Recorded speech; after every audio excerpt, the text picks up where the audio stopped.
Salut les amoureux du ballon rond, on commence cette revue de presse en Angleterre où les choses ne s'arrangent pas pour Tottenham malgré le licenciement d'Antonio Conte il y a quelques jours. Dans le cadre de la 29e journée de Premier League, les Spurs ont concédé le match nul 1-1 face à Everton. Une rencontre sous haute tension puisque deux joueurs ont été exclus, Doucouré pour les Toffees et Lucas Moura chez les Spurs. Mais un homme est dans l'œil du cyclone ce matin, c'est Harry Kane.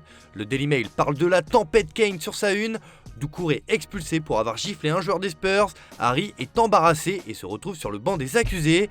Il marque ensuite sur penalty, mais Keane égalise en fin de match pour Everton. On retrouve l'international anglais et ce mauvais geste de Doucouré sur la couverture du Daily Telegraph.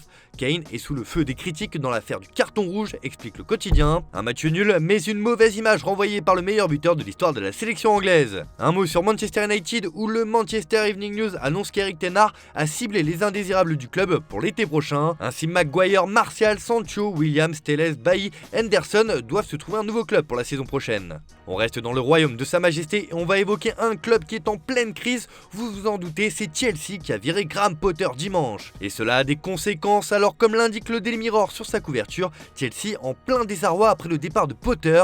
Y a-t-il un pilote dans l'avion, s'interroge le tabloïd. L'équipe de Chelsea est en train de perdre sa place dans le classement. Bruno Saltor, l'intérimaire, admet qu'il n'a jamais pris en main une équipe avant. Un véritable désaveu quant à la politique menée par la nouvelle direction des Blues. Surtout que comme l'indique le Daily Mail, le départ de Potter va coûter 13 millions de livres, soit 15 millions d'euros. Mais pour le Daily Telegraph, cela ne fait aucun doute. Nagelsmann est la cible privilégiée de Chelsea pour prendre la suite de Potter. On rappelle que l'Allemand a été viré du Bayern Munich durant la trêve internationale. Un véritable jeu de chaises musicales s'annonce sur les bancs de Première Ligue. On file en France où l'avenir d'un coach fait également débat, c'est celui de Christophe Galtier au PSG. Comme le placard l'équipe sur sa une ce matin, Galtier 2 matchs pour éviter la sortie. Les dirigeants parisiens avaient prévu d'atteindre la fin de saison avant de décider du sort de leur entraîneur. Mais la défaite face à Lyon dimanche a changé la donne. Christophe Galtier doit impérativement redresser la situation à Nice samedi et contre Lens au Parc une semaine plus tard. L'ancien coach de Nice ou encore de Lille sait ce qu'il lui reste à faire pour sauver sa tête au PSG.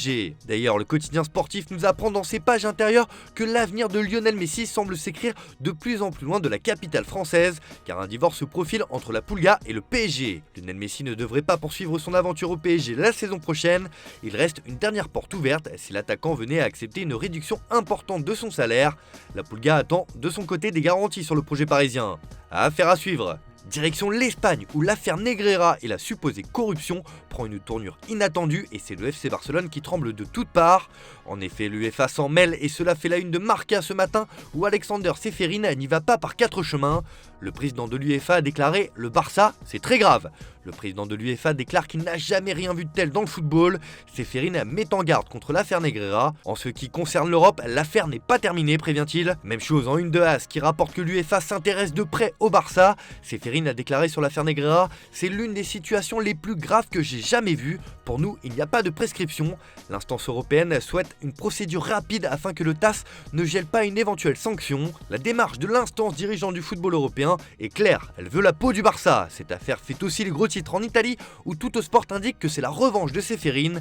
La guerre dans le football européen est proche d'un tournant, ajoute le quotidien turinois. Et décidément, le FC Barcelone voit des attaques de toutes parts concernant cette affaire de corruption liée à Negreira. Au-delà de l'UEFA, c'est la fédération espagnole qui ne lâche pas le club catalan. La direction barcelonaise et Javier Tebas se rendent coup pour coup par communiqué interposé depuis hier. Mais comme le placard Mundo Deportivo ce matin, le Barça demande la démission de Tebas. Le club réagit vivement à l'article de la Vanguardia selon lequel Tebas aurait fourni de fausses preuves à la Fiscalia, la justice espagnole. Le Barça dénonce leur obsession à persécuter l'équipe et le président de la Liga dément « Nous n'accusons personne, mais quand même ». Pour Sport, cela ne fait aucun doute, c'est la guerre totale entre le Barça et la Fédé espagnole. Le quotidien catalan fait une couverture à charge contre Javier Tebas pour dénoncer son acharnement.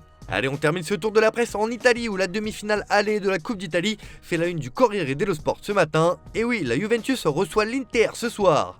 Et comme l'indique le quotidien, cette double confrontation pourrait avoir une incidence sur l'avenir de Simone Inzaghi. Inzaghi, il n'y a pas grand chose à garder d'Allegri. Ce soir, Max peut décider de l'avenir de Simone. Les Nerazzurri n'ont pas vraiment le droit à l'erreur et devront battre la vieille dame pour sauver leur saison, notamment au niveau national, car on le rappelle, ils sont toujours qualifiés en Ligue des Champions. Voilà, c'est tout pour ce matin. Bonne journée à tous, merci de votre fidélité. On se retrouve cet après-midi pour le JT Foot Mercato et demain pour une nouvelle revue de presse.